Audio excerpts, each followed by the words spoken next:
Merci d'être avec nous dans le cadre de cette grande édition du journal. Mesdames et messieurs, bonsoir et bienvenue. L'Union européenne est déterminée à accompagner la République démocratique du Congo dans ses efforts de pacification de la partie est du pays. C'est dans ce cadre qu'une assistance estimée à 20 millions d'euros a été apportée à la 31e brigade de réaction rapide des FARDC afin de renforcer la capacité des militaires congolais. Je vous propose cet élément de Alain Goma.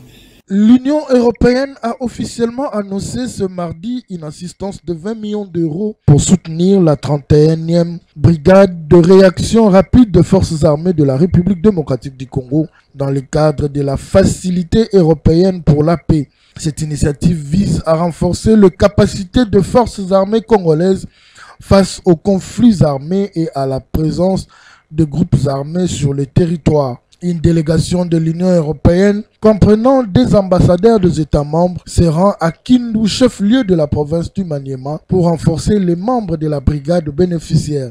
La délégation était accompagnée du ministre congolais des Communications, Patrick Mouyaya.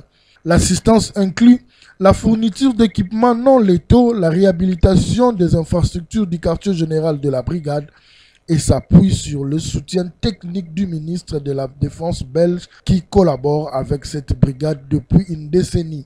Comme pour toute intervention financée par la Facilité européenne pour la paix, des mécanismes de contrôle ont été mis en place pour garantir l'usage approprié de ces équipements fournis, ainsi que le respect des droits humains et des normes du droit international humanitaire. Créée en mars 2021, cette facilité vise à financer des actions dans le domaine militaire et de la défense pour prévenir les conflits, préserver la paix et renforcer la sécurité internationale. L'Union européenne continue ainsi de s'impliquer dans le renforcement de capacités militaires de la RDC avec l'objectif d'instaurer une paix durable et de protéger les populations civiles. Après l'Assemblée nationale, le Sénat a adopté à son tour le projet du budget rectificatif pour l'exercice 2024 après examen et approbation du rapport de la commission ECOFIN. Il faut souligner qu'en dépense, l'écart positif du budget de l'exercice 2024 a été affecté principalement à la dette publique et aux faits financiers qui ont augmenté à hauteur de 78%. Pour plus de précisions, suivez ce récit de Alain Goma. Mobilisation de recettes ayant justifié cette loi rectificative organisée par la Commission pour avoir le cœur net ont renseigné que cette loi a été présentée après le 30 octobre 2024, date de clôture des engagements de crédit par les différents responsables des institutions, ministères et administrations publiques. Par ailleurs, la Commission affirme n'avoir pas obtenu les preuves que les ressources ayant justifié cette rectification de loi pourront être encaissés avant le 31 décembre 2024, tout en recommandant son adoption par l'Assemblée plénière du Sénat. En de même termes que l'Assemblée nationale, la Commission a proposé la création par le ministère du Budget des concertations avec le ministère des Finances et avec les commissions ECOFIN de deux chambres du Parlement en vue de fixer un agenda clair d'encaissement et de consommation des ressources concernées. Il faut souligner qu'en dépenses, l'écart positif budgétaire de l'exercice 2024 a été affecté principalement à la dette publique et aux faits financiers qui ont augmenté à hauteur de 78% et aux dépenses exceptionnellement qui ont augmenté à hauteur de près de 38%. Par contre, les rémunérations, le fonctionnement des institutions, particulièrement le transfert des subventions, n'en bénéficient presque pas. Ce texte de loi a été présenté devant le sénateur par le ministre d'État, ministre du Budget, Aimé Boji Sangara.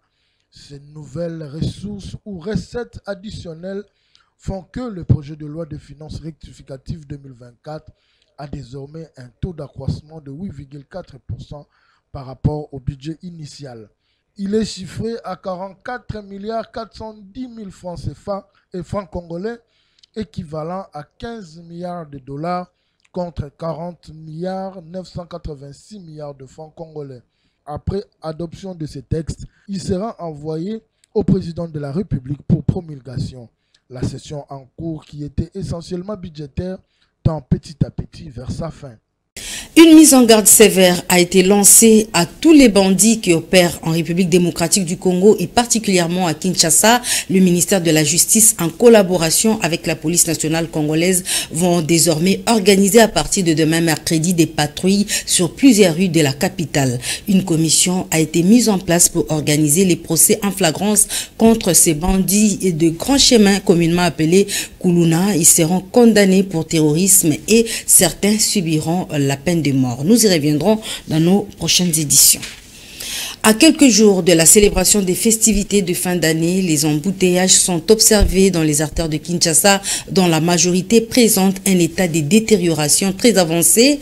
En attendant l'aboutissement des travaux de réhabilitation lancés sur certaines artères, le commissaire provincial de la police pour la ville de Kinshasa, le général Blaise Kilimbalimba, a attiré l'attention des automobilistes sur le respect strict du code de la route. Suivez sa réaction dans ce propos recueilli par votre rédaction. Nous allons contraquer mituka nyonso à mauvais état. Kala mingi te autorité politico-administrative yépe a annoncé makambo ya contrôle ya vignette. Donc proposer payer parce que vignette wana et côté saka misolo wana et pour permettre ou aménager ou réaménager babalabala ezalaki o eruti ko beba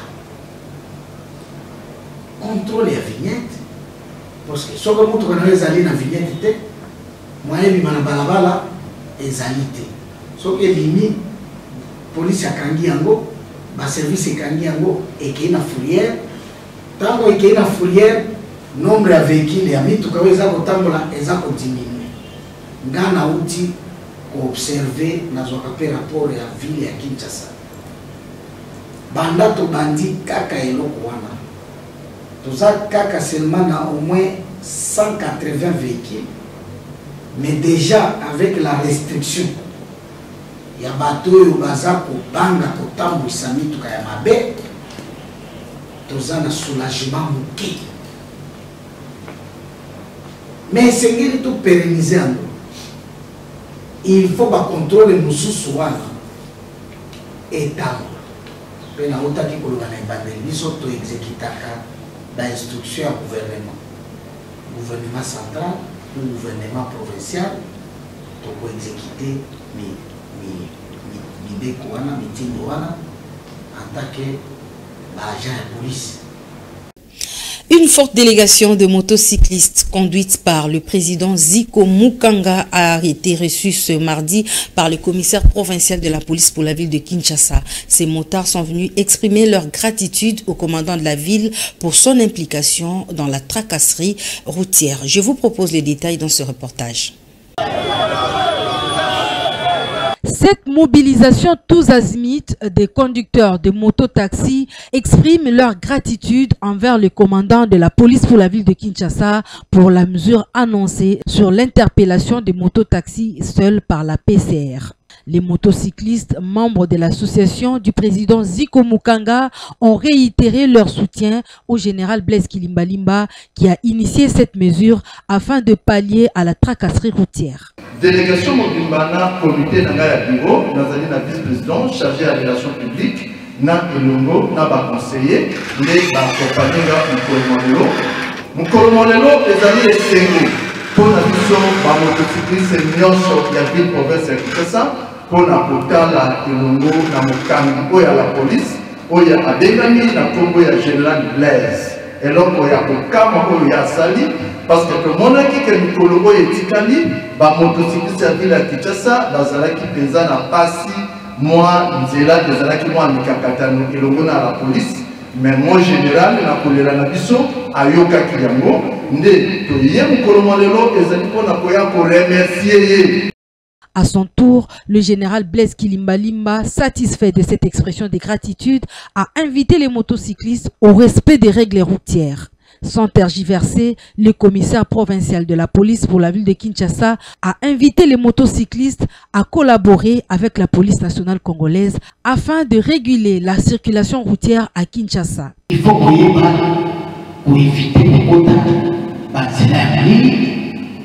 na ba passager soki pour suspecter passager et oyo quartier azone mangabuna azaya kuna te mais ce moment ils ont papa maman jeune garçon jeune fille ya quartier à présent tout au qui mai parce que vous allez sur la client wana po ezaki na moi c'est normal que vous assistance et la mais na putu vous allez voir ni batela na moko sécurité na yo personnel oza komona bahome uniforme te baye kozwa yo kursi tokebisi yo biso polisi na armée soki toza na mission tosalaka telegrame oyo totiaka mission na kati mission ya moto moko ezalaka te. Cette expression de gratitude de motocyclistes membres de l'association du président Ziko Mukanga a promis d'accompagner la police nationale congolaise en vue de rendre effective la mission de la police, celle de sécuriser les personnes et leurs biens. Et sachez également que le commissaire provincial de la police pour la ville de Kinshasa a été honoré par un diplôme de mérite lui décerné par l'ASBL Zéro Kuluna. C'était dans le cadre de l'encourager pour multiplier des stratégies afin de lutter contre le banditisme urbain. Je vous propose cet élément de la rédaction de la FM Télévision. Après une enquête menée sur la lutte contre le banditisme urbain à Kinshasa, l'ASBL Zéro Kuluna a jugé opportun d'encourager le commissaire provincial de la police pour la ville de Kinshasa à travers ce diplôme de mérite. Cette délégation de l'ASBL Zéro Kuluna a présenté au général Blaise Kilimbalimba ce diplôme en guise de reconnaissance de tous les efforts qu'il a fournis ensemble avec ses troupes pour réduire les cas d'insécurité dans la ville de Kinshasa. Nous sommes de la structure Kinshasa Zéro Kuluna, structure d'appui à la sécurité, conscientisation à la non-violence.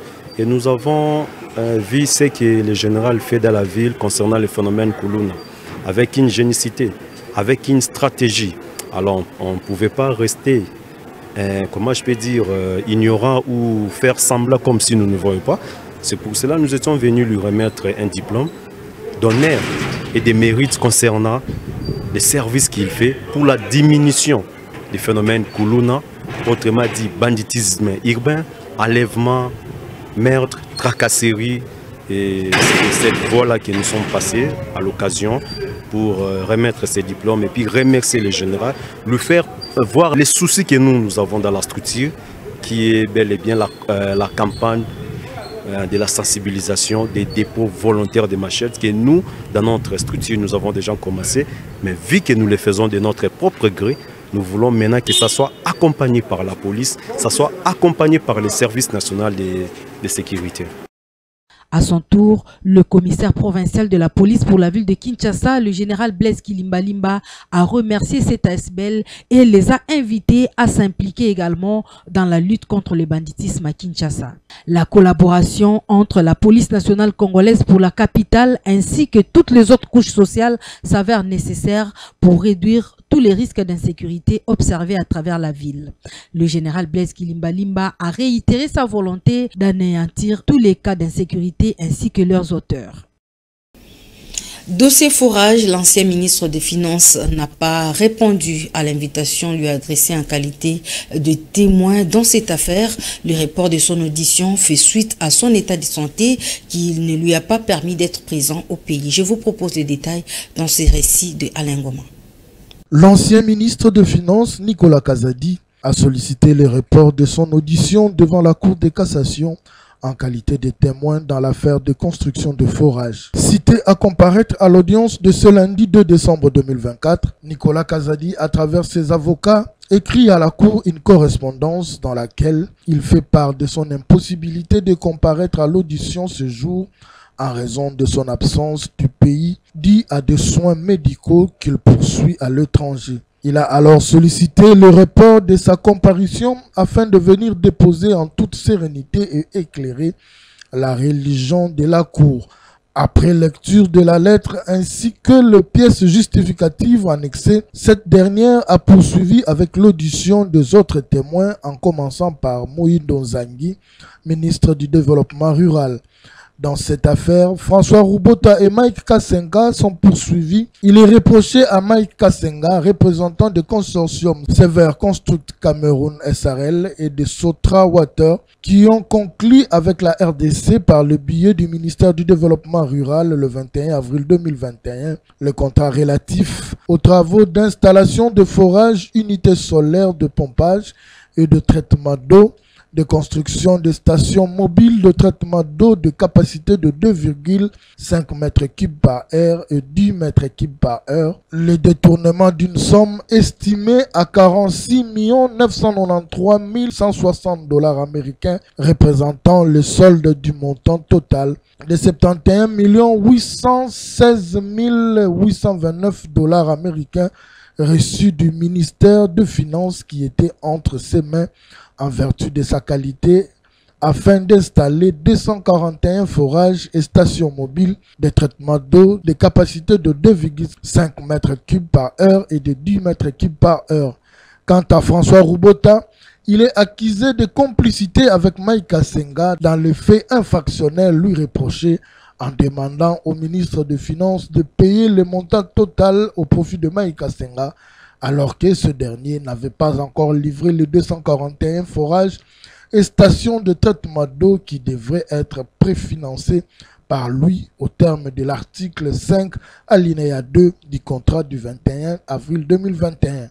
Changement de la Constitution, le sujet fait l'objet d'un grand rassemblement prévu à Kinshasa ce 9 décembre au temple des Banguza à Sayo à Kinshasa, où tous les représentants légaux et chefs spirituels de la Crétébem ainsi que d'autres confessions religieuses de 26 provinces sont conviés à y prendre part. Pour plus de précisions, suivez l'annonce faite par le président de la Fondation Maloua, Maître Maloua Billy Cléophas, et le représentant légal et chef suprême de la Crétébem, son éminence l'ambassadeur Mangele Siloubassa. Pour plus de précisions, suivez ces propos recueillis par votre rédaction.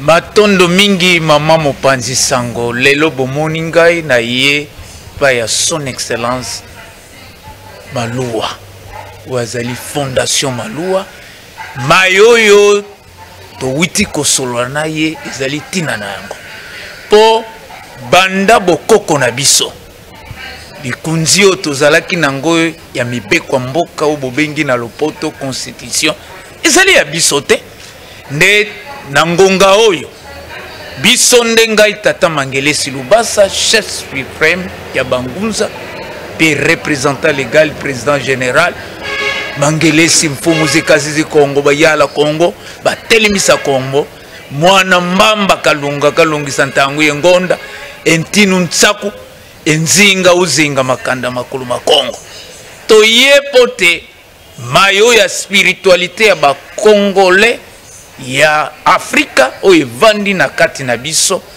nde tozali kotombisa malamu pe kokembisa yango na tina tata mokonzi ekolo tata Félix Tshisekedi alansaki mbela ezali ete me uta bokoko na biso mayoyo batata na biso bakoko na biso balakaka yango nde constitution oyo ekosalama ezali ya bakoko obiso tokotaki babwilu totuni volonté ya bakoko ezali ni molimo elobi nini mayo tata mokonzi alanse elingaki esalama na ngonga oyo po ezali ngonga na ye mais ezali te asali yango po te alanse mais ezalaki non ezali makambo ya bakoko ela mamaki bandaka la pe la kamaki yango lelo to sololi masolo yo na son excellence Maloua fondation Maloua poto tala bolamu na lakisa na yebisa ye molimo bakoko balobi nini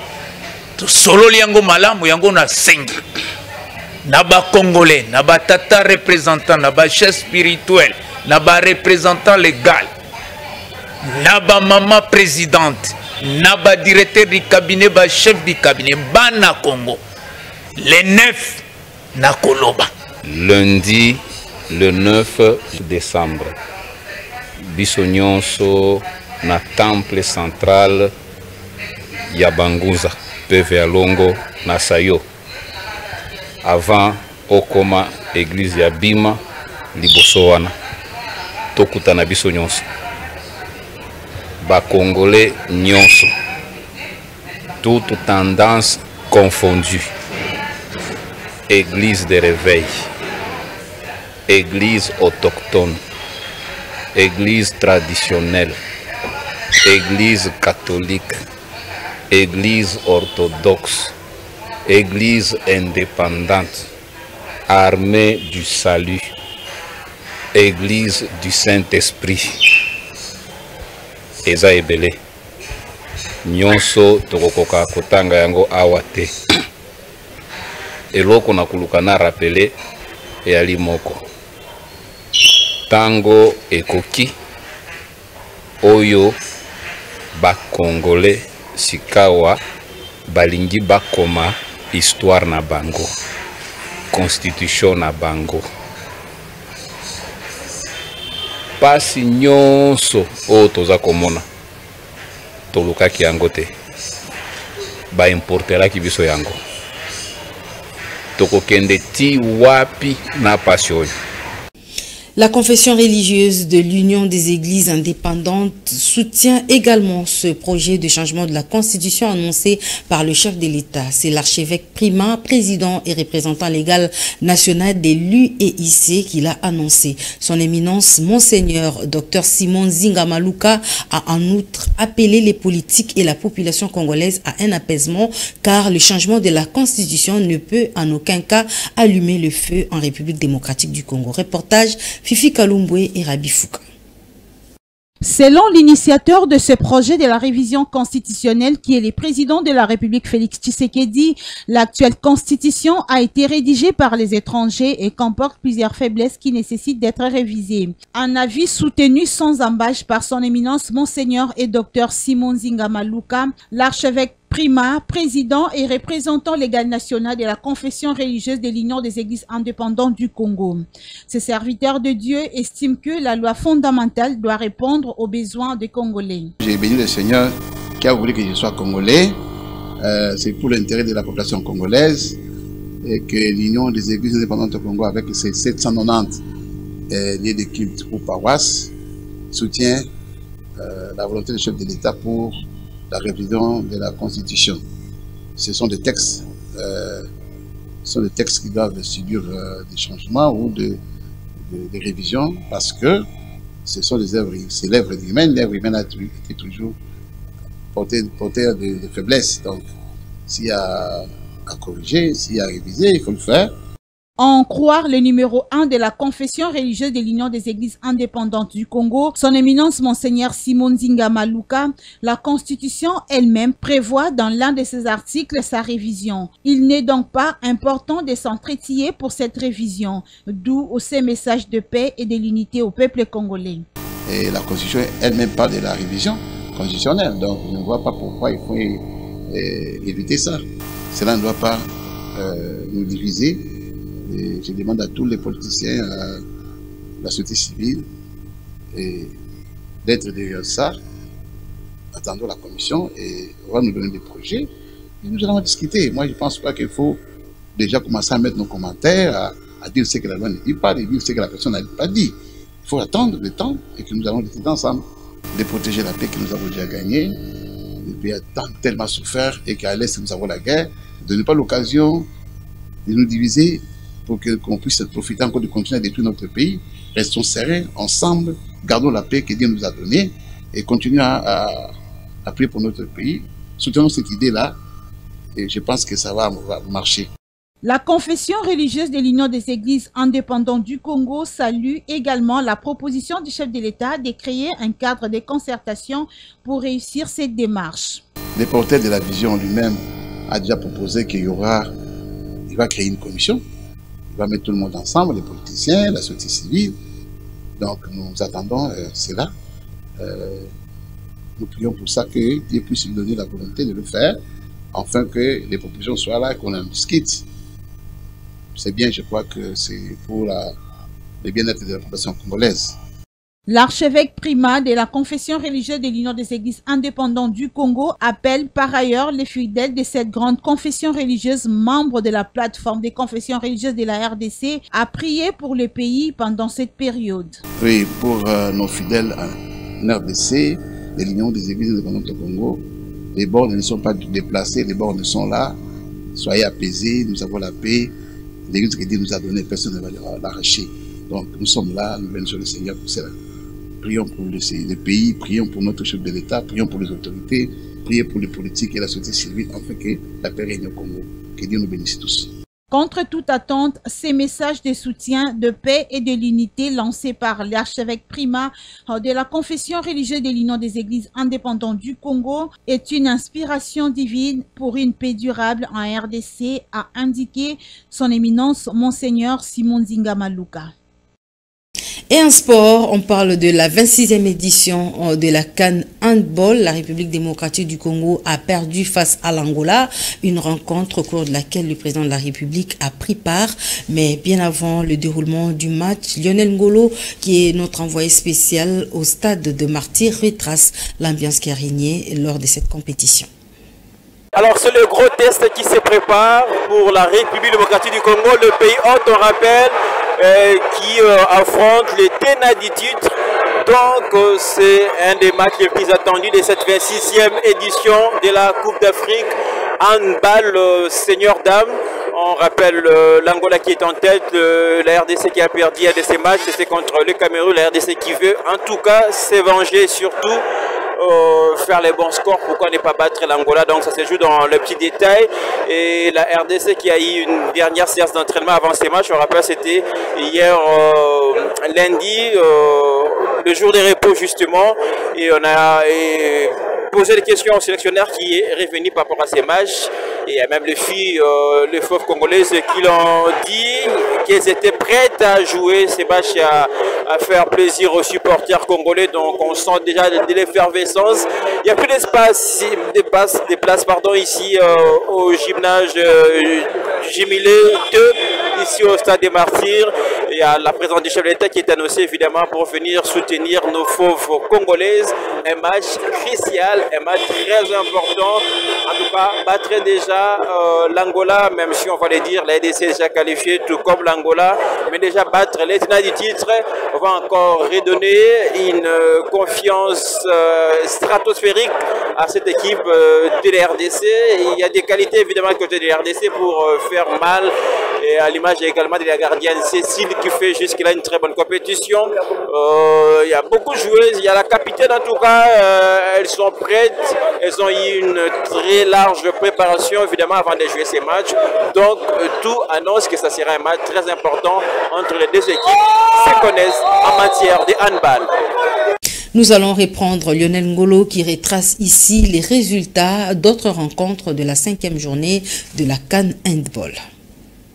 Pas de surprise pour cette 5e dernière journée de phase de groupe. Il y a la Guinée qui a réussi à battre l'Ouganda, une victoire écrasante sur le score de 48-22. Il y a la Tunisie qui a perdu de justesse, en tout cas contre le Cameroun. C'est passé d'une petite longueur 20-21. Heureusement pour les Tunisiennes en tout cas, puisqu'elles sont qualifiées pour le prochain tour malgré cette victoire contre le Cameroun. Le Cap-Vert déjà éliminé n'a pas su faire tête devant l'Égypte qui à nouveau est tombé 24-27. Tout à l'heure déjà il y a eu notre belle victoire de Congolaise. D'en face, on rappelle, le Congo a réussi à battre le Sénégal sur le score de 25-17. Vous entendez ces cris?